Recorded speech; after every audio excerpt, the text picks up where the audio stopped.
When I was told I had to marry a guy 10 years older than me, I immediately threw a fit. "You'll have to break my legs," I declared, "because there's no way I'm agreeing to this marriage." The moment the words left my mouth, a calm male voice spoke from behind me. "You heard Ms. Young. What are you waiting for?"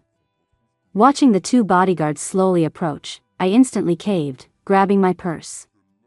"Hey, look at you, taking things so seriously. My old man is shameless. He's selling me off for his own gain." I raised my glass, venting to my circle of best friends in our private room. "An arranged marriage? To Adrian Vaughn? He's 10 years older than me." I counted on my fingers. The age gap is big enough to bury me in. He was reading the Wall Street Journal when I was still reading comics. My friends tried to console me. "Zoe, sweetie, there are perks to an older man. They know how to take care of you." Exactly. Besides, with Mr. Vaughn's face and that body, he's a total alpha male CEO type straight out of a novel. Aside from being a little stuffy, he's perfect. That little thing is the biggest problem. I love to have fun, and he's a bore. We're like oil and water. I, Zoe Young, have spent the first 22 years of my life pretty much getting whatever I wanted. I've had it easy. When have I ever had to put up with this kind of crap? My mind unwillingly conjured the image of Adrian Vaughn's handsome, perpetually expressionless face from business magazines. The thought of having to look at a person like that day in and day out for the rest of my life sent a shiver down my spine. Boring. So incredibly boring. I snatched a glass from the table and downed it in one gulp. Slamming the empty glass down with a bang, I shot my mouth off again. "You want me to just roll over and obey? Not a chance. You'd have to break my legs. There's no way I'm agreeing to this marriage." Just then, the door to our private room slowly swung open. My back was to the door, so I was completely oblivious, still going on passionately. "I'm telling you, even if God himself showed up, I'd still." "Zoe." My friend Chloe, sitting across from me, widened her eyes and frantically tried to signal me, her mouth twitching like she had a cramp. Lily, next to her, shot to her feet, a polite but awkward smile plastered on her face. "Mr. V. Vaughn." My neck went stiff as I slowly, inch by inch, turned around. Adrian Vaughn stood in the doorway, tall and straight, his impeccably tailored black suit a stark contrast to the over-the-top decor of the room. His face was blank as his calm gaze fell on me. In the dead silence, he spoke slowly, his voice low. "You heard Ms. Young. What are you waiting for?" The two bodyguards beside him, both nearly 6'3" and built like brick walls in their black suits, actually started walking toward me after hearing the order. Their faces were emotionless, and their towering figures cast a shadow that nearly swallowed me whole. Crap. He's actually serious? Seeing a massive hand about to reach for me, the alcohol and rebellion in my system evaporated in an instant. "Wait!" I shrieked, darting over to Adrian's side in a flash. "Look at you, taking things so seriously," I said in a playfully whiny voice, lightly patting his arm. "I was just, talking. Trying to liven up the party." Adrian lowered his eyes, his gaze resting on my face as I desperately tried to look calm. He didn't respond, but the corner of his mouth seemed to twitch into a tiny, fleeting smile, so fast I thought I'd imagined it. He raised his hand and gave a casual wave. The two bodyguards got the signal, immediately bowed, and retreated silently from the room, thoughtfully closing the door behind them. I let out a quiet sigh of relief, my tense back just starting to relax. But before I could fully exhale, my eyes were drawn to the suitcase Adrian was holding in his left hand. It was an incredibly familiar suitcase, one with a giant Hello Kitty printed on it. That was clearly my precious case from my closet at home. What was it doing in his hands? Did my dad really just sell me off, luggage and all? As I stared, dumbfounded, Adrian shook the cartoon suitcase that clashed horribly with his cold, imposing aura. "Your father entrusted you to me." His gaze fell on my astonished face. He paused, then his thin lips parted. Are you coming with me? Even sitting in the back of Adrian's understated but luxurious Bentley, I still couldn't believe how absurd everything was. I, a person with 2 hands and 2 feet even if I didn't particularly like using them for work, couldn't just be packed up and given away by my own father, suitcase and all, right? My fingers flew across my phone screen. Completely ignoring the man beside me, I started bombarding my dad with texts. Me, Dad. Tell me the truth, what kind of epic mess did you get into? Are you on the run from the mob? Or are we going bankrupt? Do you have to sell your daughter to stay afloat? The moment I sent the message, my dad's reply came back instantly, as if he'd been waiting for me to call him out. Dad, I've frozen all your cards, credit cards, supplementary cards, and your allowance account. If you want money, go ask your future husband. It'll be a good way for you two to get to know each other. My world shook. My fingers trembled. Me, Dad. I don't eat much. 3 meals a day, no, 2 is fine. Don't abandon me. If it comes down to it, I'll help you find a job as a security guard. You can still afford me. The reply was concise, get lost. Not giving up, I immediately tried to transfer my remaining 6-figure balance to my Venmo. Transaction failed, this account has been frozen. He works fast. My dad must be serious this time. My pride, which had stood tall for so many years, finally crumbled. My financial lifeline had been severed. Without money, my happy life would be like a sandcastle on the beach, washed away by a single wave. But judging by my dad's attitude, the family business was probably fine. With no hope from my father, I took a deep breath. A person has to know when to bend. I slowly turned my head to the man who had been sitting silently beside me with his eyes closed. The lines of his profile looked especially sharp in the flickering lights. I rearranged my facial muscles, forcing a slightly fawning smile, and spoke in a sickeningly sweet, cutesy voice. Hubby. His eyelids fluttered, and he slowly opened his eyes, looking at me with a questioning gaze.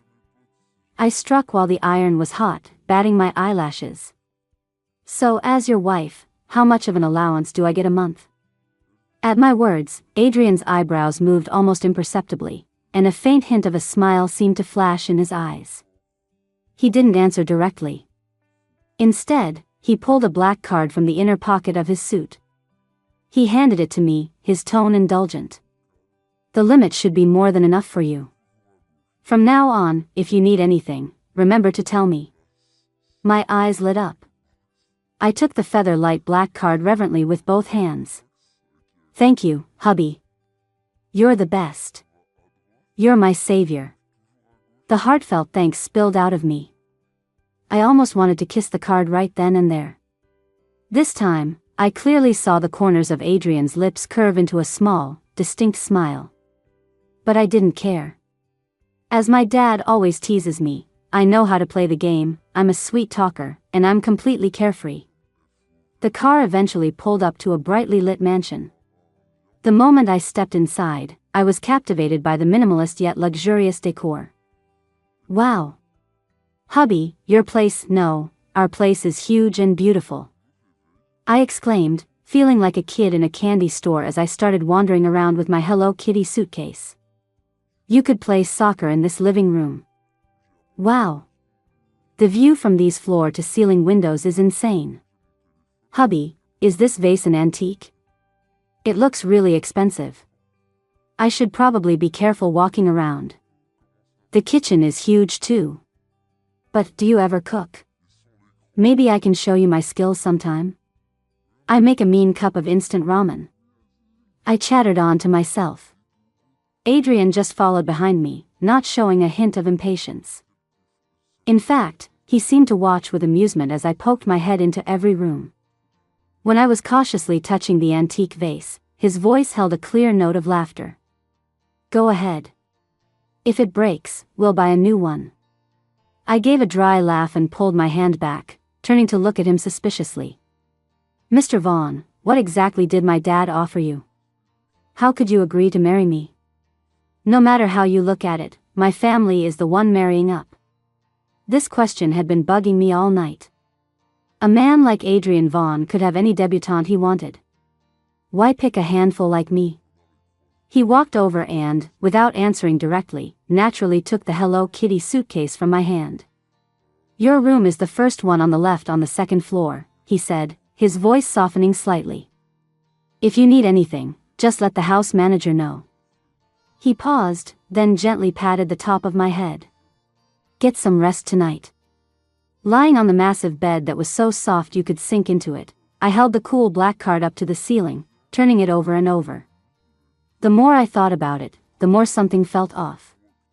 I sat bolt upright, grabbed my phone, found a good angle, and recorded a video of the luxurious room and the black card in my hand, speaking in a deliberately smug tone. Dad. See this? Your daughter is earning her own keep now. If you're really in trouble, don't try to tough it out. Just tell me. I'll steal Adrian's money to support you. Not long after I sent the message, my phone buzzed. My dad sent back a voice message.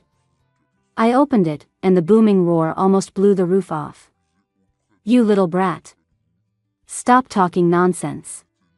Adrian is a good kid, so you behave yourself and don't you go causing trouble for him. Get along with him. You hear me?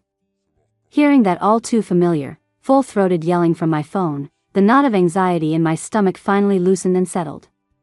If he could still yell that loud, he was clearly in good health, and the family wasn't at rock bottom. So this marriage was purely because he liked Adrian and decided to sell his own daughter off? At that thought, I flopped back into the soft blankets with a huff. An image of Adrian's chiseled, expressionless face appeared in my mind, along with his intimidating height and steady demeanor. Me, cause him trouble? He's 10 years older than me. Experience, cunning, strength, he outclasses me in every way. If anyone's going to be causing trouble, it'll be him. My dad's favoritism is completely out of control. He's totally siding with an outsider. Not worried at all if his precious little girl is going to get eaten by the wolf. Whatever.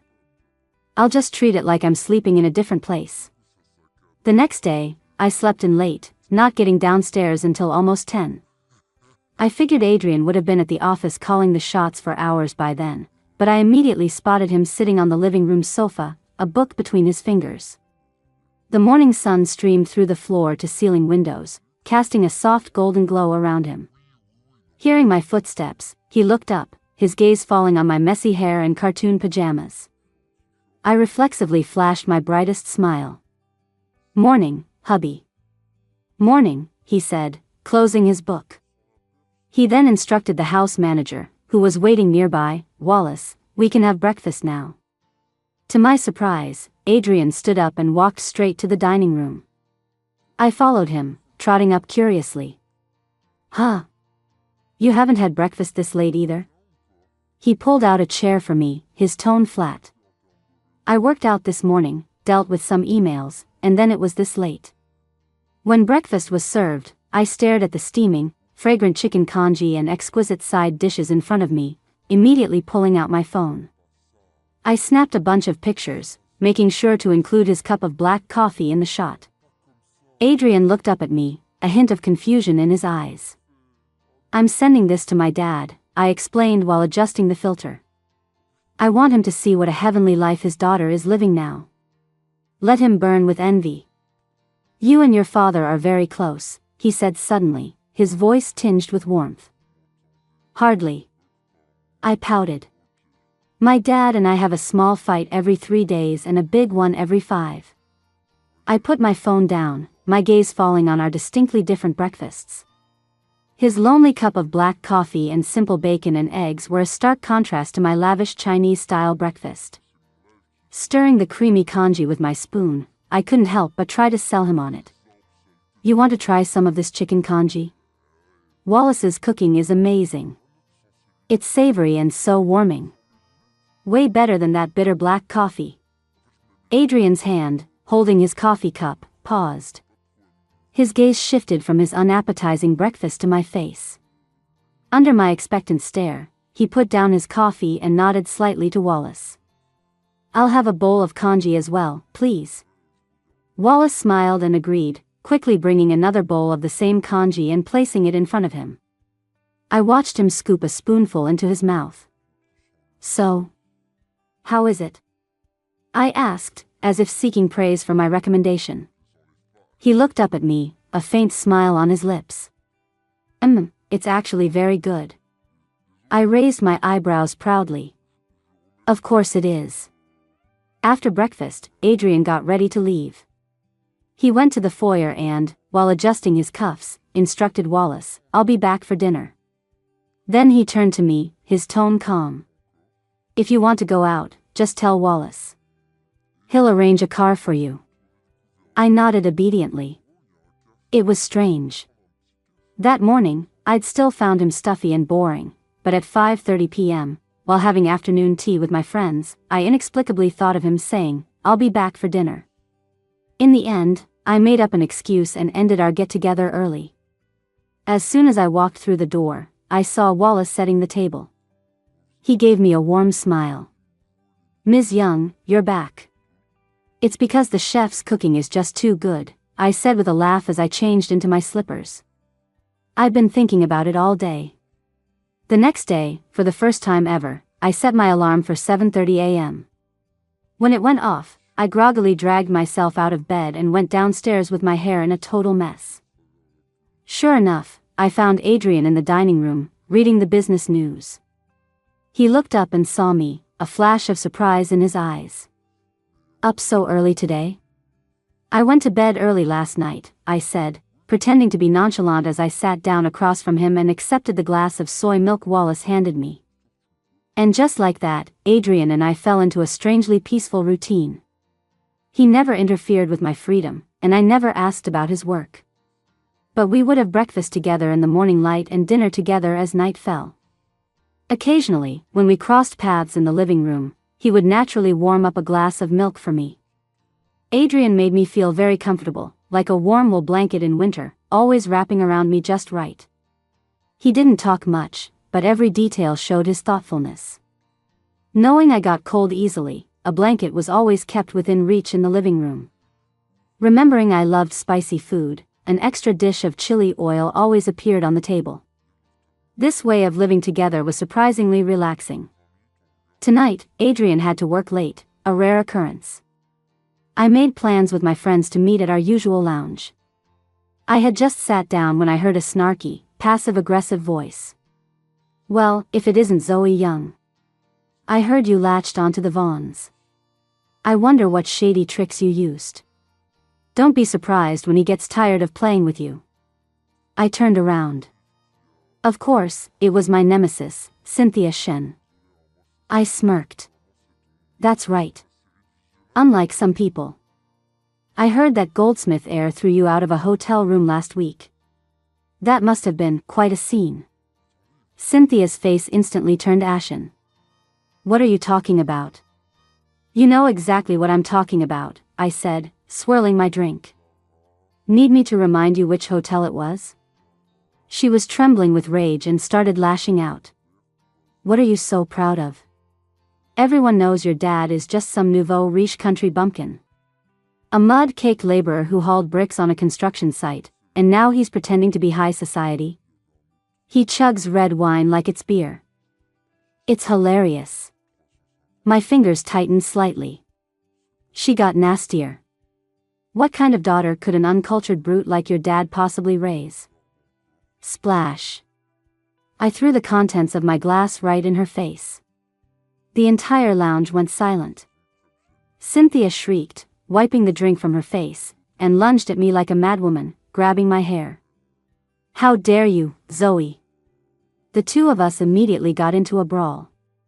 Chloe jumped in, pretending to break it up while mostly holding back Cynthia. "Stop fighting.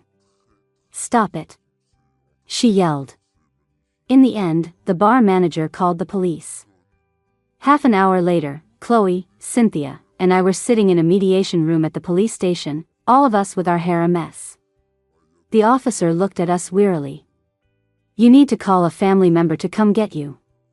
Cynthia crossed her legs, smugly waving her phone. Just wait until my dad gets here. Let's see how your bumpkin father is going to grovel and apologize to me. Chloe was so angry she was about to stand up and argue, but I held her back. Cynthia's words were like a thorn stabbing into my heart. My mind flashed back to all the times my dad had humbled himself for me over the years. When I was in elementary school, he waited outside the principal's office all day with a gift just to get me into the advanced class. In middle school, when I was falsely accused of stealing, he rushed over from the construction site, covered in dust, to bow and apologize to the teacher. All these years, it's just been the two of us. He worked his way up from a laborer to where he is now, and every penny was hard-earned. I can tolerate people saying anything they want about me, but I can't stand it when someone looks down on him like that. The thought of my dad having to put on a fake smile and apologize to someone because of me made my chest tighten. No need to call my dad, I said, pulling out my phone with a cold expression. I'll call Adrian Vaughn. Cynthia scoffed. Putting on a show? Chloe couldn't help but retort, at least she's not like some people who cry to daddy when they lose a fight. I ignored Cynthia's livid face and dialed Adrian's number. He answered almost immediately. What's wrong? I'm at the police station, I said in a low voice. Can you come? Send me the address, he replied without hesitation. Less than 20 minutes later, Adrian appeared with a lawyer. He strode over to me, his brow furrowed. Are you hurt? I shook my head, my nose inexplicably starting to tingle. I'm fine. He examined me carefully to make sure I was really okay, then nodded to the lawyer. The lawyer stepped forward immediately. Good evening. I am Ms. Young's legal counsel. I will be handling all subsequent matters. Cynthia suddenly panicked. Mr. Vaughn. Adrian didn't even look at her.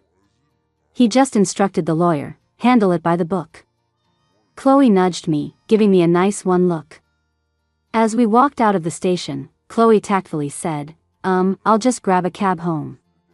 After she left, I followed behind him with my head down, speaking softly. I'm sorry for causing you trouble. He stopped and turned to face me. A warm hand gently rested on my head, smoothing down the hair that had been messed up in the fight. You did the right thing, he said, his voice especially deep and captivating in the night air. From now on, whenever you run into any trouble, I want you to call me first, just like today. I looked up and met his gentle eyes. The streetlight behind him cast a soft halo of light, and his fingertips still rested in my hair. Anything involving you will never be trouble to me, he said, leaning down slightly to meet my gaze. Even if you tore a hole in the sky, I'd find a way to patch it up for you. In that moment, I could clearly hear my own heartbeat, thumping louder and louder. The moment I realized I might be falling for Adrian, this house, which I had only considered a temporary stop, suddenly looked different.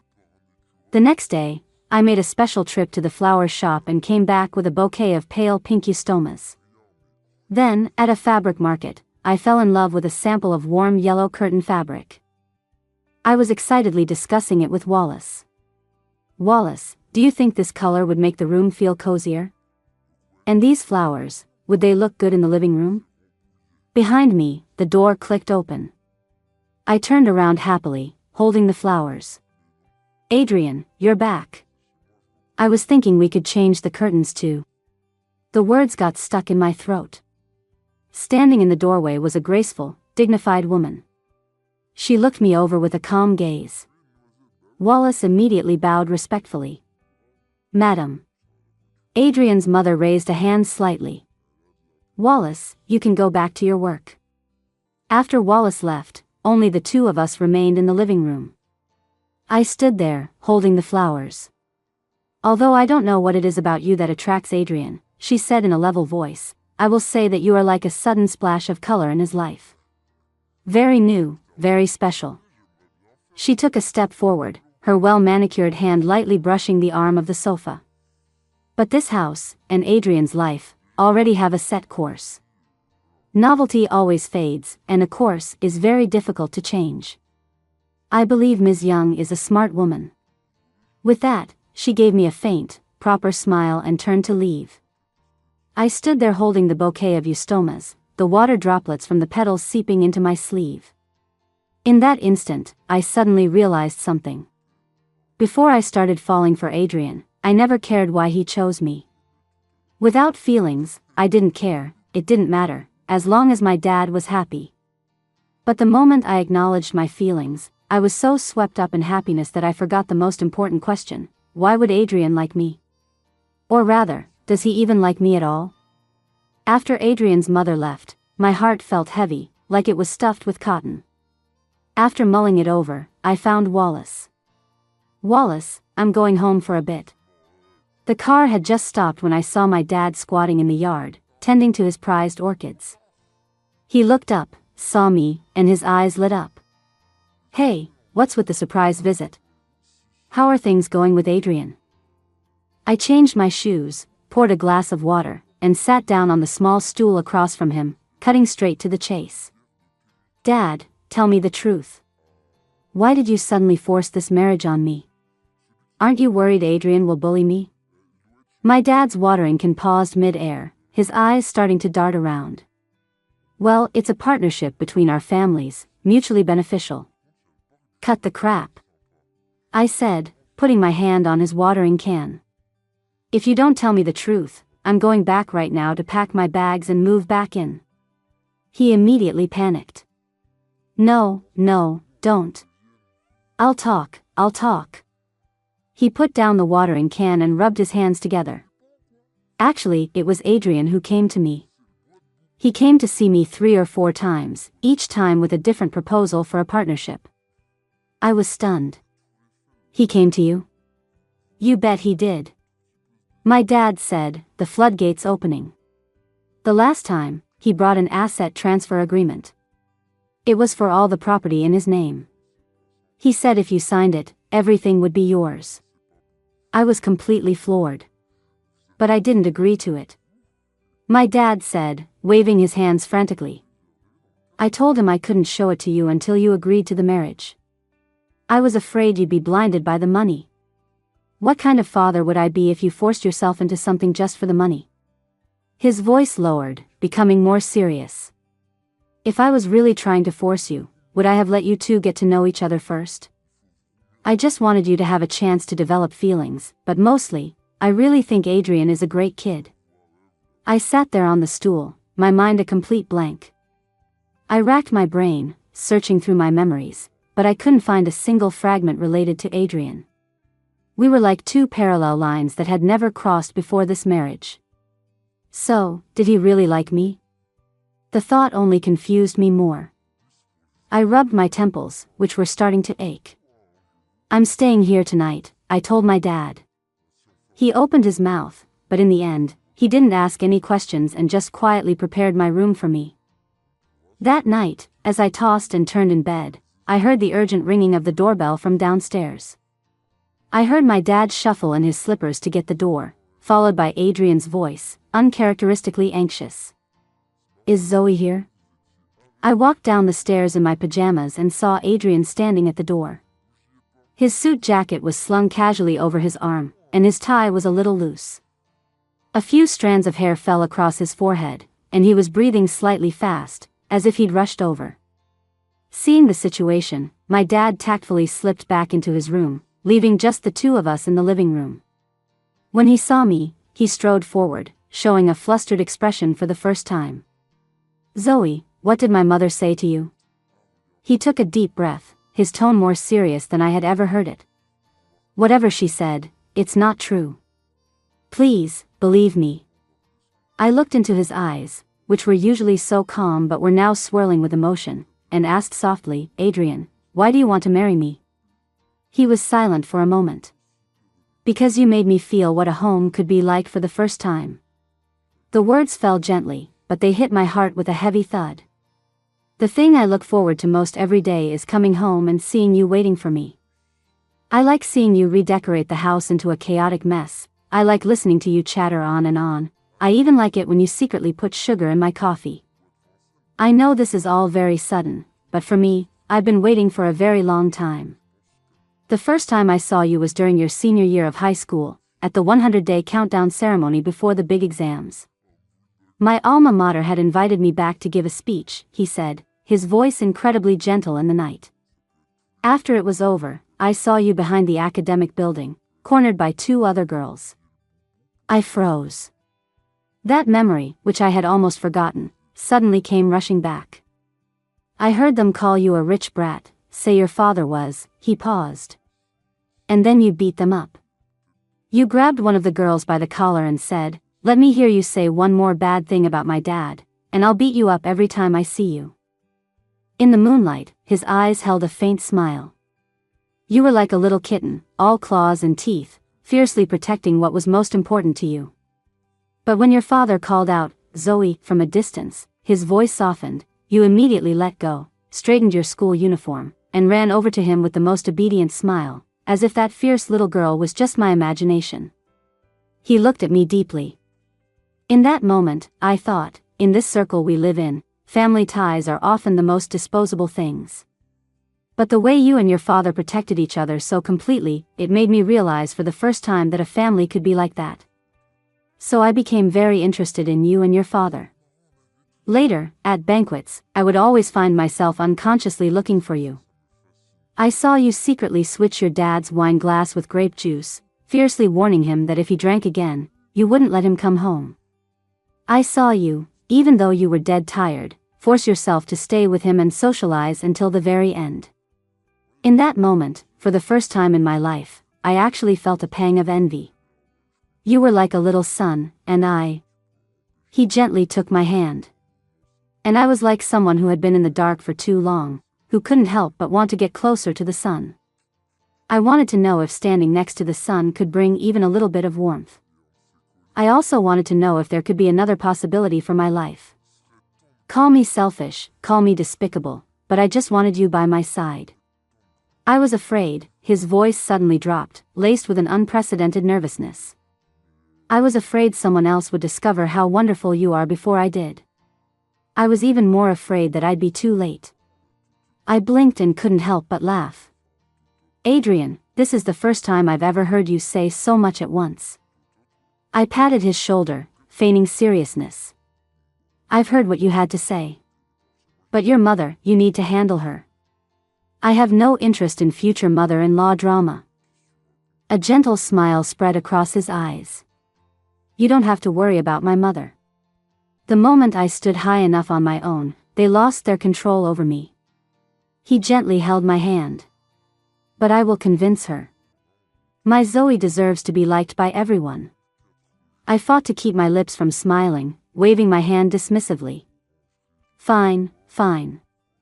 Ahem, I then casually brought up, by the way, I heard something about an asset transfer agreement. He immediately picked up on it. I'll have it sent to you for your signature tomorrow. I turned my face away, my ears growing warm.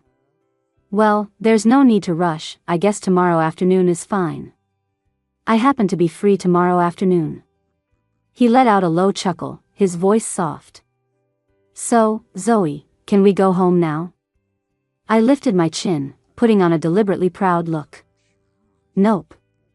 I just got back to spend time with my dad. Maybe in a few days. He was taken aback for a second, then ruffled my hair.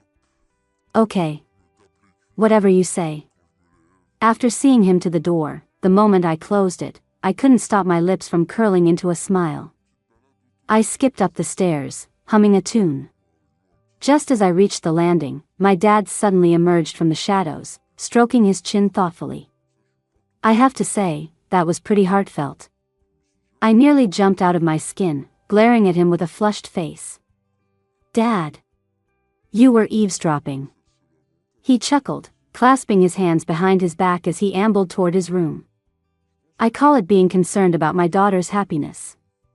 The next afternoon, Adrian did indeed have the file sent over.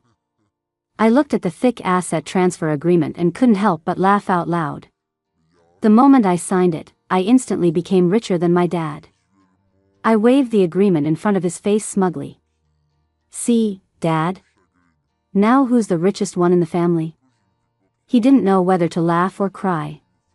Look at you, gloating like that. On the evening of the 5th day, Adrian came to pick me up himself. He took a delicate velvet box from the car. Inside, a translucent, emerald green jade bracelet lay quietly. "This was passed down from my grandmother," he said softly. "My mother asked me to give it to you." My eyes widened, and I waved my hands in refusal. "This is too valuable. What if I break it? This is worth more than a luxury condo." He took my hand without taking no for an answer and slipped the bracelet onto my wrist. No matter how valuable something is, it's still just a thing. If no one wears it, it's just a lifeless object. The cool jade rested against my skin, but my heart felt warm. As for how he convinced his mother, I didn't care. All that mattered was the result. When we returned to the mansion, Wallace was standing at the door, a look of relief on his face. "Ms. Young, you're finally back." I wiggled the bracelet on my wrist and winked playfully. "Did you miss me, Wallace?" Adrian stood behind me, watching my antics with an indulgent smile in his eyes. On our wedding day, the sun was shining perfectly. As I walked down the aisle in my white gown, holding my dad's arm and heading toward Adrian, I clearly saw the man who was always so composed, his eyes uncontrollably turning red. When my dad placed my hand in Adrian's, his voice choked up. "I'm giving my precious daughter to you. You have to treat her well." He paused, then suddenly raised his voice. "And if she bullies you, you just put up with it." I burst out laughing, but tears streamed down my face. Adrian held my hand tightly, his voice firm. "Dad, don't worry.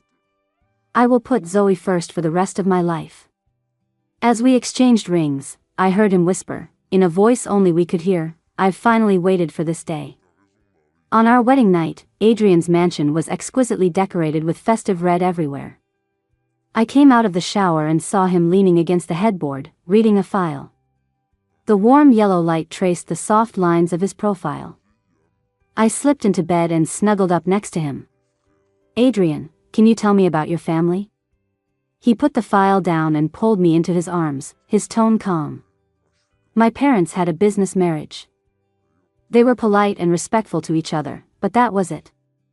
I grew up in boarding school, and during holidays, I was either home alone or sent to various summer camps." In his words, I could almost see a little Adrian sitting alone on the sofa, eating by himself. My heart ached for him, and I couldn't help but squeeze his hand. "So," he said, looking down at me with gentle eyes, "the first time I saw you and your dad together, I was so envious. You'd act cute with him, you'd nag him about his drinking, you'd get all worked up over something he said, but you both cared for each other so much. That was what I always imagined a family should be like." I wanted to ask more, but he suddenly rolled over, trapping me beneath him. His nose brushed against mine, and his voice was low and seductive. "Wifey, on our wedding night, we should be doing something else." His kisses fell gently, from my forehead to the tip of my nose, finally settling on my lips. The kiss was tender and lingering. When his hand slipped under my nightgown, I couldn't help but tremble. "Don't be afraid," he whispered in my ear, his breath hot. "I'll be very gentle." Our clothes fell to the floor at some point. "Zoe," he murmured my name, his movements tender. I awkwardly returned his kisses, leaving faint red marks on his back. As the night deepened, the room was filled with passion. Later, when we watched the wedding video, I realized my dad had been secretly wiping away tears the entire time, and Adrian's gaze had never once left me. One day, long after we were married, I was curled up in Adrian's arms, looking through our wedding photos. I suddenly remembered something and looked up at him. "Did my dad secretly threaten you that day?" Adrian chuckled, holding me tighter. "Dad said that if he ever found out you were unhappy, he'd take you and run away." "And what did you say?" I said, he gently kissed the top of my head, that I would never give him that chance in this lifetime. One weekend afternoon many years later, we were curled up on the living room sofa watching TV. The business channel was re-airing a special interview with Adrian. The young host asked with a smile, "Mr. Vaughn, we heard that to marry your wife, you transferred all of your assets to her. Is that true?" On the screen, Adrian was dressed in a well-fitted suit. The years hadn't left many marks on his face, but had instead given him a more poised and confident air. He smiled slightly, his eyes gentle. "It's true," the host exclaimed, "that's so romantic." Adrian's gaze seemed to look right through the camera, as if staring at someone. "I'm 10 years older than her. I had to think more about her future. The fact that she was willing to marry me, I'm the one who got the better end of the deal." I was watching, mesmerized, when the person beside me wrapped an arm around my waist, his chin resting gently on my shoulder. "Aren't you tired of watching this?" I turned and kissed his cheek. How could I ever get tired of it? When I'm old, I'm going to show this to my future son-in-law. If he can't do the same, he's not allowed to marry our Ellie. Just then, our little 4-year-old munchkin came toddling over and flopped into Adrian's lap, wagging her chubby finger at his face. "Shame on you, Daddy, always hugging Mommy." Adrian scooped our daughter up with one arm, his other hand still holding me tightly. "Daddy isn't just going to hug Mommy, he's going to hug his little rascal, too." The sound of our child's laughter was crisp and sweet. I looked at the man beside me, the man who was willing to give me the whole world, and my heart melted. The best kind of love is when two independent souls just happen to find the most comfortable way to lean on each other.